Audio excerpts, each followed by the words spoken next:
Today, H-E-B announced a new way to help fight hunger in Texas, a growing problem as the pandemic puts more people out of work. Eyewitness News reporter Erica Zuko explains how you can help.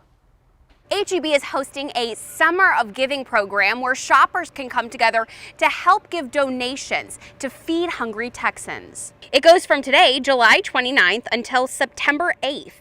If you buy products branded H-E-B, Meal Simple, Mi Tierra, Central Market, Hill Country Fare, or several other sub-brands, they'll give a percentage toward food banks. Their goal is $2 million total to pay for 20 million meals. They're also asking people to donate their time or money to a local food bank and to make their voice heard about the importance of feeding the community.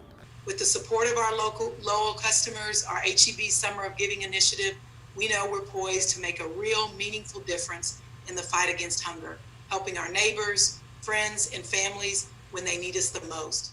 H-E-B says that it's already donated hundreds of truckloads worth of food, that's millions of meals, throughout the course of the coronavirus pandemic. Reporting in San Antonio, Erica Zuko, KENS 5 Eyewitness News.